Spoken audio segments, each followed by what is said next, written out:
Une fois l'occlusion prise, nous avons des petites options qui se sont rajoutées car cela concerne l'occlusion.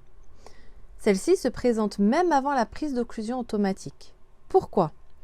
Eh bien, tout simplement, elle va nous permettre de pouvoir prendre une occlusion manuellement en plaçant simplement 3 ou 4 points d'une part et d'autre pour que le logiciel puisse faire le matching en fonction des points placés. Celle-ci va nous servir à vérifier les points de contact. En ouvrant les arcades comme ceci, je peux bien voir que c'est bien cohérent et en même temps, je peux voir les points de force.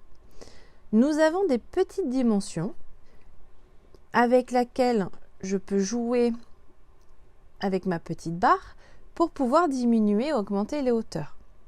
Les taches de couleur vont diminuer ou réaugmenter en fonction des dimensions sélectionnées.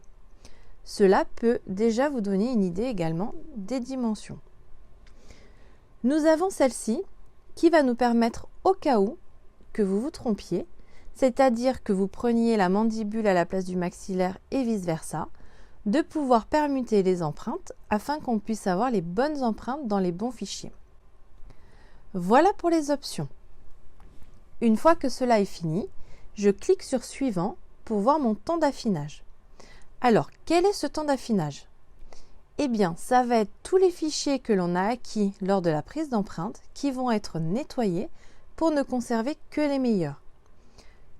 Comme cela, ça va nous éviter d'avoir des fichiers trop lourds lors de l'envoi au prothésiste.